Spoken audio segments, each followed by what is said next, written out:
This is the Star Wars SHFiguarts Luke Skywalker from Episode 6 and the new Darth Vader from A New Hope or Episode 4.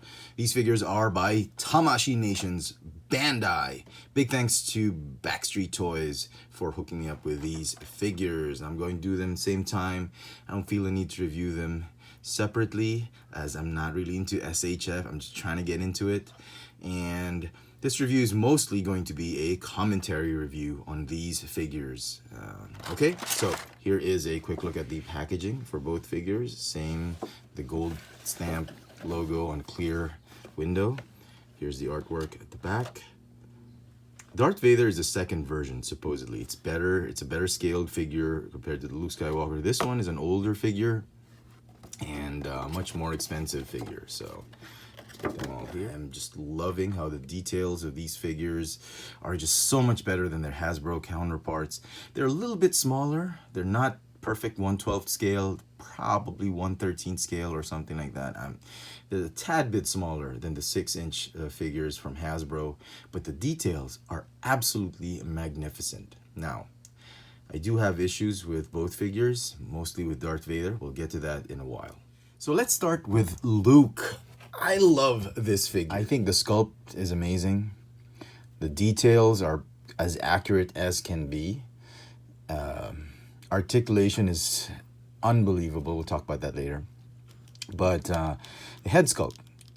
I think, Bandai, I think they nailed it with this one, almost. With SHF, I get the feeling that they got it. They used some kind of tech to just recreate that whole sculpt, but there's just a tad bit of anime-ish look to it. Like maybe 10% or 5% of the sculpt is a little bit on the anime side. I don't know. Is it just me?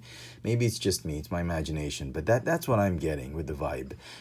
Because we've seen some great face sculpts and face painting tech from Hasbro, and that one looks spot on with both their Marvel Legends and Star Wars. But this one I think they kind of got it. But again, like I said, it feels like it's a poster painting instead of a closer likeness to the actor's face. Nevertheless, I thought it is amazing. That hair sculpt is just ridiculous. Look at that. Look how amazing that is. This is on when he was on the sail barge, Jabba sail barge, and he's like trying to fend off everybody. That's what it is. Okay, let me replace that with this other this other head sculpt. This one's great as well. That Mark Hamill head sculpt back in the 1980s, early 80s. Look at that. Really nice. Let's just finish the head sculpt before we move on to the other parts. My only gripe with this figure, I guess it has to be the color of the hair. And I think Bandai is reissuing this with a different shade of hair. And if you look closely, it looks like a bronze statue, like his hair. It looks like it's made of metal. And I think Bandai, was going for that really nice, shiny, brownish blonde hair. And I think they overdid it with this one. I think they should have held back on the metallic paint and maybe just kept it like dark yellow and brown and all that. But nevertheless, take nothing away from this figure, from these head sculpt. They are absolutely stunning, and some customizers can probably do some work on that, but yeah. Okay, I do like this one better. I don't know why. I do prefer it, in action pose rather than the standing. Although this one kind of looks more like Mark Hamill than this one. Has that, yeah, okay. All right, so on to the other accessories that came with the figure. He has 2 other pairs of hands. He comes packaged with the closed fist hands, and he has those gripping hands, and he has these open, relaxed hands, and they look really nice. Okay, and as I mentioned, he's got this tip of the lightsaber, which is unignited, and if you don't want him igniting his lightsaber, or he's just about to ignite it, you can remove that. And this is actually an easy way of fitting the lightsaber in his hands. Instead of you prying out the fingers, you can just slip it on and then connect either one of the tips. and that way that will be okay. Okay, the other hand is a closed, like it doesn't open up. It's just like it's got a hole in it, and it's really meant for just the bottom part of the lightsaber. I'm pretty sure you can have him hold this lightsaber by the hilt, but you'll have to do that because it is a closed, it's a closed hand. Okay, so enough of that. All right, so detail wise, I love this is Jedi Knight uniform. Maybe he should have had some buttons here and there, but they didn't do it. There's no jacket flap or anything like that. The belt, really nice. You can plug in the lightsaber, the unignited lightsaber, right here on his belt. So that's pretty cool. Okay. More details of the belt. It's a little bit more shinier type of plastic than his uniform or his clothes. The boots, Wellington boots, are shiny, very nice. That's about it. There's hardly anything to complain about because there's hardly any paint apps. Okay, so articulation for the figure. The head, there is a joint on top, right there. It's like a hinge joint, and then it swivels. On the bottom of the neck is also a ball joint. Upper torso is on a ball joint. There is the swivel hinge that allows the shoulders to go in and out. It's got ball hinge shoulders. Nice range of motion. I love the articulation on this one. Ball hinge elbows, ball hinge wrists, and the wrists go up and down, or you can make them go in and out by a slight twist. Wait, let me see if I can do it with this one. And you can twist the wrist this way, and the hand's gonna go in and out, and then twist it back up, and it'll go up and down. That's for both wrists. Okay, no waist. Oh, there is a waist articulation. My bad. And it's also on a ball joint, so you can get him into this really nice acrobatic pose with his torso. Ball jointed hips. Go this way. Go that way. And ball hinge knees. And go all the way up to there. It's more than a little bit. It's more than 90 degrees, maybe 100, 110 degrees. And you can rotate. Can it swivel? I think it should be able to swivel. I don't know. Yes, it does swivel. Like that. Very nice. And ball hinge ankles, or ball jointed ankles, my bad, that go up, down, swivel like this. They can rock, they can twist. Really nice range of motion. Except for that hair sculpt, I think this figure deserves a 9.5 out of 10. I'm very, very pleased with it. I think I'm going to keep it. Look great with. I think it'll fit nicely with the other Star Wars Black Series figures. It'll be a little bit smaller, but I'm not complaining. Really, really nice. Well done, Bandai. And now, on to the Sith Lord, Darth Vader. Lord Vader. As much as I was very, very impressed with Luke Skywalker, I had high hopes for this figure. And sadly, I was a little bit disappointed, to say the least. Okay, I think on paper the figure looks fantastic. I mean, they designed it, they listened to the fans, they wanted a bigger scale, fine.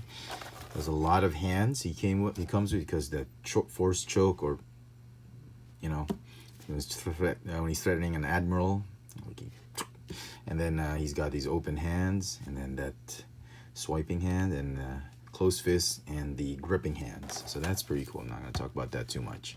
Okay, lightsaber.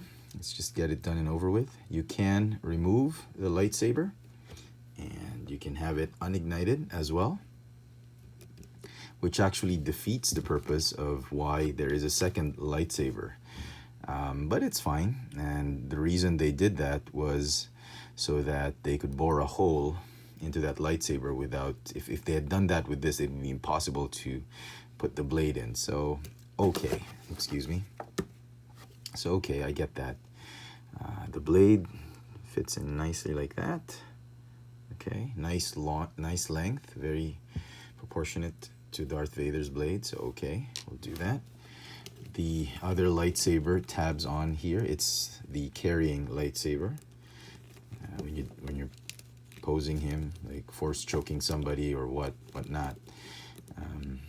This is where you can put the lightsaber. Okay, that's that. So the belt looks really nice. His electronics on his chest, fantastic. For his inner garment, they just molded in the Jedi sort of Jedi robe or Jedi uniform right there. The waist cape is soft PVC plastic, not soft enough though. Talk about that later. He's got soft goods cape, well detailed helmet. There is a chain on the cape, and everything sculpted nicely. He's got shoulder pads, armor, his pants, boots, gloves. On the back, more of that soft PVC material and the sculpted in uniform. Okay, let's do the cape first. Let's get that thing out of the way before we do articulation. The cape, I thought, you know, on paper would have been a great idea, but what's really ruining it for me, I think should have been the best feature, is the wire. The wire looks great because you can have the cape posed this way and that. But what's really ruining it is, I think, the stiffness of the wire. Look at this, the bottom wire. I think they could have done without that bottom wire. It's making it look like if you bought those classic 1960s Batman figures from Mattel and Robin that had the wire, it just makes the cape look artificial. It removes the fluidity of the cape, and you know what? You can pose it nicely like that, like in the comic books, because in the comic books this guy is like an evil Snake Eyes, like, you know, but that solidity of that wire, because of that wire underneath that cape, is just ruining how the cape should be fluid. And you know, if Revoltech does make their own Darth Vader, much like their Batman or Magneto, I am all for it. And in this situation, I don't know how they could have made it better. I think they did it right. It's a case that they didn't do anything wrong, but just the way it turned out, it's just not as amazing as I think they had planned. And because of that, the back part of the cape just bobs up, and yeah, it keeps the cape down, but just not very, very pleased with. I'm not pleased with it. I don't know why. You know, yeah, okay. All right, head sculpt. I think this one's great. They nailed it. Helmet's not removable. It's very, very nice. Okay. The soft PVC cape. I think if you're just going to stand Darth Vader, it works. But here's where I got frustrated with it. Every time you try to get him in poses, like in the comic books, if you're reading up Marvel Comics, it's Darth Vader, and he's like in all these sort of hunting poses, and he's battling everybody, like that Jedi that survived when he's trying to get his lightsaber from that Jedi, or that crystal from that Jedi that survived the Purge. I forgot his name for the life of me. I had him jotted down or something. But that guy with the ponytail, he was all over the place. He was kicking, he was scratching and clawing. So it is natural for somebody to get a figure like SHF, Darth Vader SHF, to get him in those nice little poses. And this waist cape is doing more harm than good, in my opinion. And if you try and do that, I'm like a little bit wary to keep him in that pose, because it's really stressing out that particular part of the cape. And if you do it once too many times, I'm sure it's going to stay that way and warp, and I don't want that to happen to my figure. So it's such a hindrance. I don't know if they should have made it cloth as like this one. Maybe they should have, or they should have put a cut, like they should have put a slit somewhere there. I don't know, but it's just not working for me. I'm sorry. Yeah.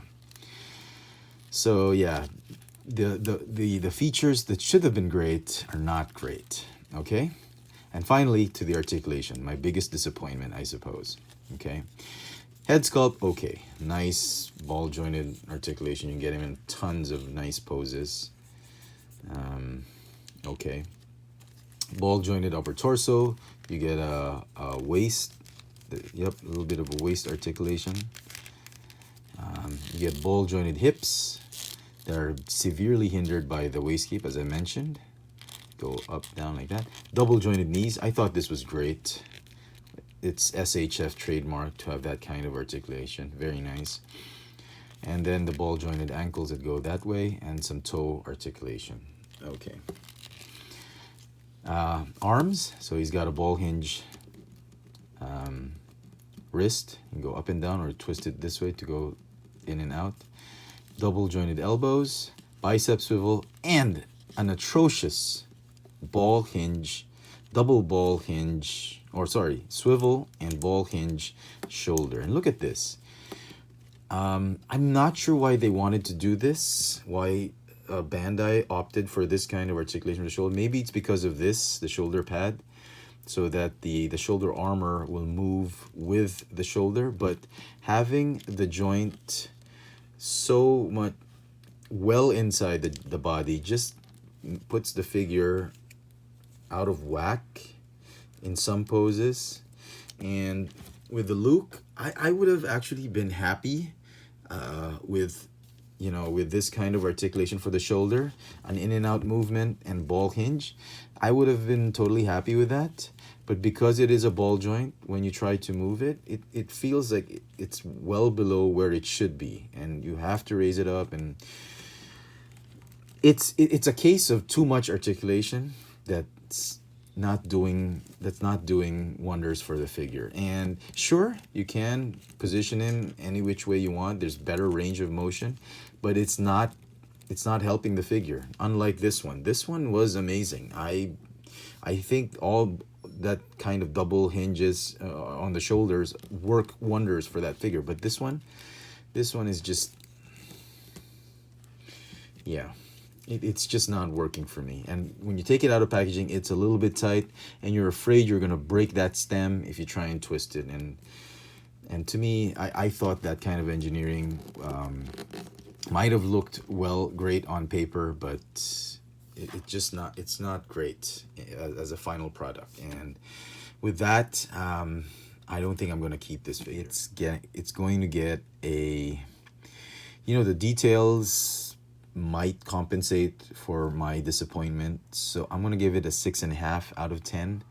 That's how disappointed I am with it. And it's probably my fault because I had too high expectations for this figure. I didn't bother picking up the first version. And, you know, when you look at something like this, it's a 2.0 version. It's, you know, they've engineered some bits and pieces here and there. They try to improve on the first figure. You're going to expect a lot, and it's a shame. So, yeah, maybe I'll wait for 3.0. Who knows? Okay, some final thoughts on these two figures. You know, SHF, the Bandai figures are a little bit pricey. They go from $50 to $60. This one I actually purchased for about $84.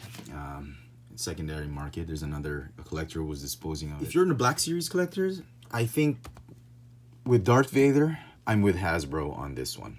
I think Hasbro is the better figure. Detail-wise, this one might beat it, but Hasbro is constantly improving their technology in making figures, and I wouldn't be surprised if they made another Darth Vader figure 2 or 3 years down the line. I think between these two, if you just want a Darth Vader on your shelf that'll work, this one is the one you want to get. If you absolutely must get this one, get it on the secondary market or on discount, maybe on Amazon Prime Day or whatever, but get it at below retail price. Go get it below that because it's not worth the full price. This one is actually going for $58 to $60, $62, something like that, but try to get it at a lower price because quite frankly I was very disappointed with this one. For Luke, I'm with SHF on this one. I think this Luke is much better than this one. Head sculpt alone, hands down, this is the better one. In terms of scale, will this one scale with this one? Use a little bit of imagination, maybe it can work because Mark Hamill was really much shorter than David Prowse, so it could work. the Black Series figures are much smaller in scale compared to the Marvel Legends. That's why I'm more into the SHF Star Wars than the Marvel SHF, and because of that scale disparity of Marvel Legends and the Black Series can somehow sort of fit well with the SHF Star Wars figures. So I'm with Luke Skywalker in the Jedi Luke figures. But take nothing away from Hasbro or SHF. I think both lines are amazing. You don't have to get rid of one or either of the lines. It's like they're not mutually exclusive. You don't have to quit the Black Series because you want to get into SHF, or you don't have to quit the SHF because you want to get back into Black Series. I think they complement each other. I think they're going to look great on your shelf. It's just there's a difference in technology, difference in art and detail, and in this case, one beats the other over separate figures, and yeah, that's just the way things are, and that's my opinion on these things. So anyway, for those of you looking to get any of these figures, I do hope I've sort of in some way helped you decide. Go with your budget, go with your gut, and like I said, keep it 100%. If you don't like it 100%, pass or sell it. If you do like it 100%, buy and keep it. There you go. Hope you've enjoyed this little video review. This has been the Star Wars SHFiguarts Darth Vader, A New Hope Darth Vader, and Episode 6 Luke Skywalker. Thanks for watching.